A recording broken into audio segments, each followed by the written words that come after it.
સીતારામ બધાઈને વહેલી સવારના વાગી ગયા છે 7। આજે હું ઉઠી છું મોડી, તો 3 રોટલા કર્યા કૂતરાઓ માટે।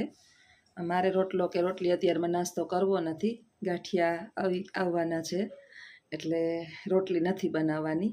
પણ કૂતરા બિચારા ઓલે કૂતરીવાળા છે ને, નાની નાની બબુડીવાળા બચલા, એ રાહ જોઈને કાયમ ઊભા હોય કે રોટલી એના માટે બનાવું। તો આજે મેં કીધું રોટલા કરી નાખું, રોટલા બહુ ભાવે। એકનું ચૂરમું કર્યું, ગરમા ગરમ છે તો હજી જતા બહુ ધગે છે તો ઠરવા દઉં। એમાં નાખીશ ગોળ ને ઘી, એટલે કૂતરાઓને આવી જાહે આનંદ। ચૂરમું કરી એક ચાપલીનો રોટલો, એક ચાપલી માટે બનાવ્યો, અને 2 મોટા મોટા રોટલા, કેવડા રોટલા મોટા મોટા બનાવ્યા છે। આચા અમારે છે ને ગલુડિયા ઝીણકા ઝીણકા યા નાના નાના ગોર કરીને ચૂરમું કરી દઈએ ને, થોડોક ગોળ નાખીએ, થોડુંક ઘી નાખીએ એટલે લાડવા જેવું થઈ જાય ને કૂતરાઓને રોટલો બહુ ભાવે। આમ તો બિચારા એમને કોરે કોરોય ખાઈ જાય, પણ મને ટેવ છે કે થોડો ગોળવાળો નાખીએ ને તો મજા આવે, એની થોડુંક સ્વાદિષ્ટ મિષ્ટાન મળી જાય અત્યારમાં। અને જરા જરા ગોર કરે એ કીડીયું બકોડિયું ખાઈ જાય, એટલે પરાણે પૂના બધાય ઉઠીને આપણા માટે તો નાસ્તો તૈયાર આવી જાય। એક દિવસ કીધું કે આજે નાસ્તો ના બનાવતા, લઈને આવીશ ગાંઠિયા, તો ગાંઠિયાને જલેબીના જ ખાવા જ, તો વિચાર્યું કે 12મું બારાપુરાનું હરાત છે આજે, તો હરાત તો હું નાખતી નથી કંઈ, પણ આ હરાત નાખી રાખું આખો દી, મારાથી થાય એટલું કરી રાખું। ઉઠીને રોટલા 3 ગરમા ગરમ કરી લીધા છે અત્યારમાં, બસ જો હવે ચૂરમું કરી નાખું। સીતારામ બધાઈને। પુણ્ય કમાવા માટે છે ને કોઈ પ્રકારના પુસ્તકો નથી વાંચવા પડતા। માણસ એમ કે હું કયું પુણ્ય કરું, ભગવાન મને પ્રાપ્ત થાય, ક્યાં મંદિરે જાઉં, ભગવાન મને દર્શન દે, કોની પૂજા કરું। લક્ષ્મીનારાયણ જે છે એ સાક્ષાત મારા ઘરની અંદર વાસ કરે। આજે છે રવિવાર, અને એટલું બધું કામ પેન્ડિંગ પડ્યું, તમે આમ જોવો જ કે આમ આખું કામ અઠવાડિયાનું છે ને પેન્ડિંગ પડ્યું। પણ આજે ઉઠવા એવી આળસ થતી હતી, કારણ કે રવિવાર એક જ દિવસ એવો હોય કે મને હુવાનો ટાઈમ મળે, અને બાયા જ ડાયા થઈ ગયા છે ને, હુતા જ તો હું હુતી રહી 7 વાગ્યા સુધી। રાતે કામ કરીએ એટલે 10:30 11 તો થઈ જ જાય, થોડું બપોર પછી ધીમે ધીમે એમાં વિડીયો બનાવીએ ને કંઈક ને કંઈક કામ કરીએ। તો પહેલાં મારું કામ કરી લઉં। ભગવાન એમ કહે છે, હું તો ખાસ ઓલા છે ને આપણે વૃંદાવનમાં પ્રેમાનંદજી મહારાજ, મને એનું ભાષણ પેલું વ્યાખ્યાન, નાના વ્યાખ્યાન છે ને બહુ સાંભળવા ગમે। એનો મને એક જ શબ્દ ગમે કે મંદિરની અંદર જાઓ કે ન જાઓ, ધૂપ દીવા થાય કે ન થાય, નાવા ધોવાનો સમય મળે કે ના મળે, વહેલા મોડો મળે, આપણે બધા એવું માનીએ છીએ કે નાહી ધોઈને પૂજા પાઠ કરવા, ભગવદ્ ગીતાના પાઠ કરવા, મંદિરે દર્શન કરવા જવા, ભગવાનને ભોગ ધરવું। પણ આ તો હવે બધાના નસીબની અંદર ન હોય, અને બધા માટે શક્ય ના હોય। પણ જ્યાં સુધી આ શક્ય નથી ત્યાં સુધી આપણે તો ઘરની અંદર કંઈક ને કંઈક બનાવતા જ હોય। જીવન આખા જગત માટે જીવીએ છીએ તો આપણા માટે જીવીએ, આપણા માટે કંઈક પુણ્યનું કાર્ય કરીએ, કારણ કે ધન સંપત્તિ મિલકત આ બધાયના જે છે ને એ ભાગીદાર આપણા સંતાનો થશે। સંતાનો જે છે એ બધાયમાં હકદાર થશે, પણ આપણા કર્મના ભાગીદાર કોઈ થશે નહીં। એટલે આપણે આપણા માટે થોડુંક કર્મ કરવાનું છે, ટાઈમ મળે કે ન મળે ગમે એમ કરી અને ટાઈમ કાઢી અને થોડુંક પુણ્યનું કાર્ય થઈ જાય તો કરી નાખવાનું છે, કારણ કે પુણ્યમાં છે ને આપણો જ ભાગ છે। અને જાણતા અજાણતા આપણે કાંઈ એવું તો નથી કે કયું આપણે પાપ ને પુણ્ય કરીએ છીએ, જાણતા અજાણતા આપણે ઘણા પાપ કરતા હોય તો ઈશ્વર જે છે ને એ દરેક જીવની અંદર વસે છે। ભગવાન કહે છે કે હું તો કણે કણની અંદર છું, અને મને ક્યાંય બીજે ગોતવાની જરૂર નથી, હું તો દરેકની અંદર વાસ કરું છું। તો ક્યારેક હું એમ સમજી અને મેં તો નક્કી કરી લીધું છે કે મારા જીવનના છેલ્લા શ્વાસ સુધી બીજું મારાથી કાંઈ થાય કે ન થાય, મારા હાથ પગ હાલે ભગવાન ત્યાં સુધી જે છે ને મને મારા જીવનના છેલ્લા શ્વાસ સુધી મારા હાથ પગ હાલે અને હું મારી આઈથે જે છે એ સાથે કરી લઉં, પુણ્ય કરી લઉં। કારણ કે બધાયમાં સંતાનો જે છે એ હકદાર થાય, આપણા પાપમાં થાય નહીં કે પુણ્યમાં પણ થાય નહીં, એમાં આપણો ખુદનો અલો છે, એટલે આપણો ભાવ આપણે સુધારી લઈએ। આ સાગરરૂપી સંસારને પાર કરવા માટે થઈ અને કાંઈ કરવાની જરૂર નથી, બસ આપને કેમાં મજા આવે છે તો એ કાર્ય આપણે કરીએ.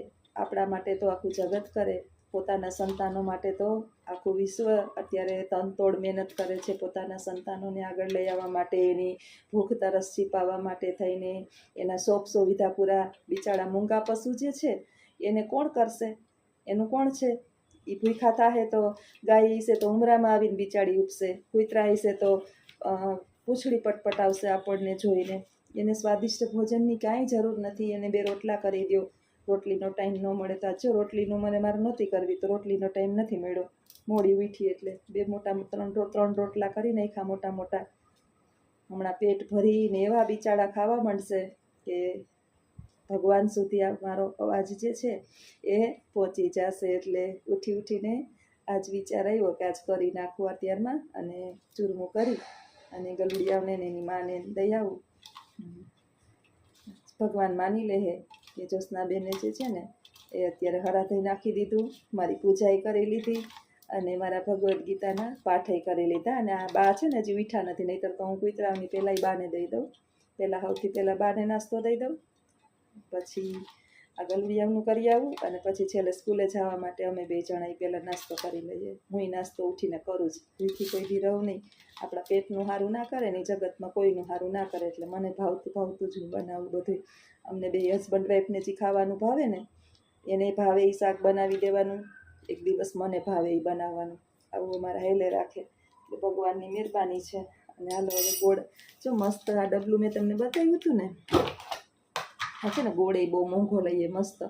એવું નહીં કે કૂતરાઓને ખવડાવવું તો આ ગોળ અમે જ ખાઈએ. સવારમાં ગોળ ઘીનું ચૂરમું માટે અમે જ આ ગોળ ખાઈએ. દેશી ગોળ આવે, આ દવા વિનાનો. રાજભોગ ગોળનું ડબલું મોટું આવે, 5 કિલાનું આવે, 10 કિલાનું આવે, કિલાનું આવે, તો આખે 5 કિલાનું લઈ આવ્યા. એટલે કૂતરાઓને મજા આવે. આપણે હલકું ફૂલકું ખવડાવે તો આપણે તો કહીએ ને કે આ નથી ભાવતું, એ બિચારાનું તમે જી નાખી દેવો ને એ ખાહે. એટલે ચૂરમું કરવાનું કામ જ્યોત્સનાબેનનું ચાલુ છે.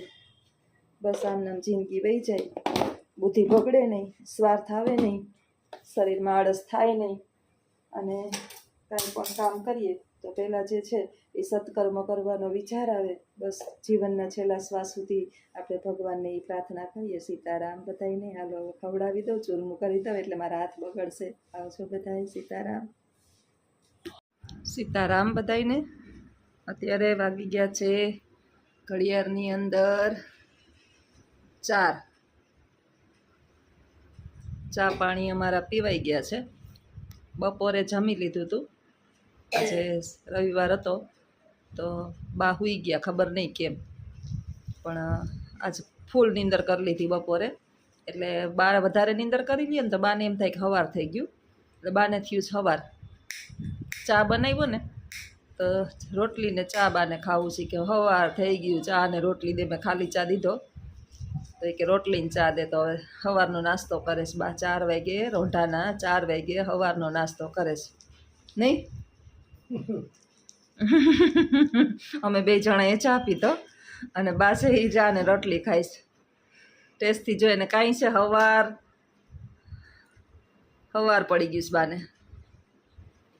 રોટલી છે ને બપોરે આજ મોડી કરી હતી એટલે ગરમ જ છે. એક આપણે 1:30 વાગે તો ખાધું ને, પોણા બે જેવું થઈ ગયું. પોણા 2 થઈ ગયા હતા. અમે જઈમાના છે એ મોડા આવ્યા હતા ને. એ સાફ સફાઈને હજી તો ઘણું બાકી છે કરવાનું. રવિવાર હોય 1 દિવસ મળે. ખબર નહીં આ ડાયા થઈને હુઈ જ ગયા. એ તયું ના હુતા હતા. ઉઠીને બારોબાર પાણીનો મને જોલું ચડી ગયું હતું.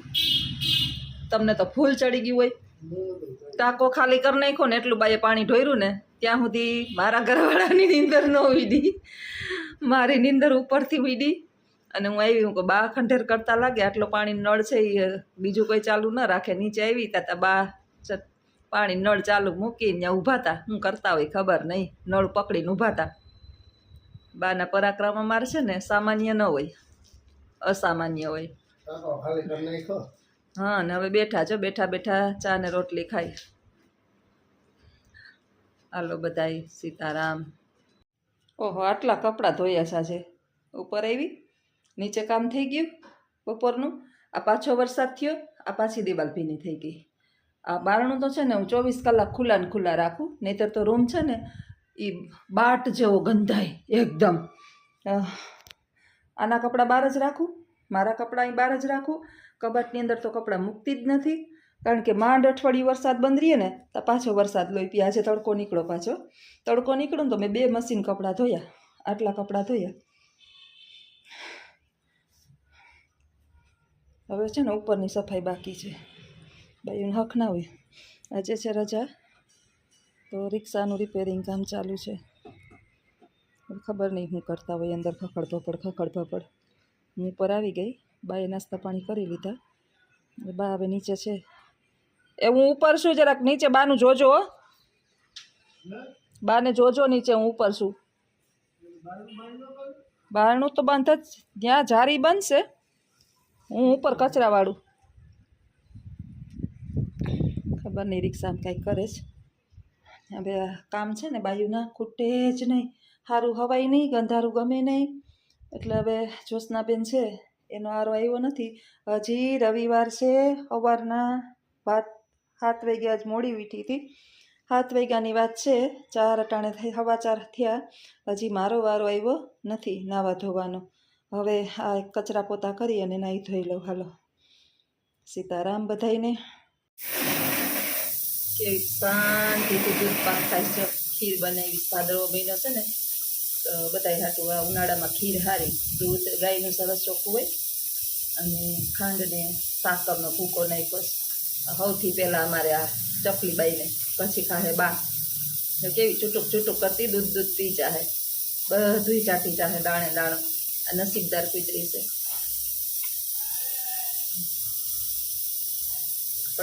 પટુક ખાય. ઢેફલી ખાઈ લે, કેવી મજા આવે જો એને. ઠારવા મૂક્યું તું કયુંનું, ગરમ હતું ને, ઠરી જાય પછી ખાવ. ઉનાળામાં છે ને ઘી, હાકરનો ભૂકો, ચોખા અને દૂધ ગાયનું મળે તો ગાયનું વધારે બેટર. એ ઉનાળાના તડકા સામે બહુ રક્ષણ આપે ને આપણા સેહત માટે બહુ જ સારું. ખીર બનાવી છે, શાક વઘાર્યું. આજે રજા છે તે નિરાશ છે, હાવ શાંતિથી થાય બધું કામ. એમાંય પાછી મોઢું બગાડશે, જાણે ઝેર ખવડાવતા હોય. ખાઈ લે બધુંય. જો ધરાણી હવે ઓલી છોકરાઓને ખબર હતી કાકા હે ને આ પોણું લોયું ભર્યું હતું, જો દૂધ પી ગઈ. હા, મીઠું એટલું રાખી દીધું. ઓલી છોકરાવાળી છે ને એને હમણાં દઈ આવીશ. બાકીનું વેધું ને એ બિચારીને જી દ્યો ને એ ખાઈ જાય. 5 ગલુડિયા છે, એમાં એક તો લઈ ગયા કાલ. 4 ગલુડિયા અને એક એની માં. જેટલું હોય ને બધું છોકરા ચીનિયા મીનિયા ચાટી જાય. સારું આ ચાપલી ખાઈ જાય.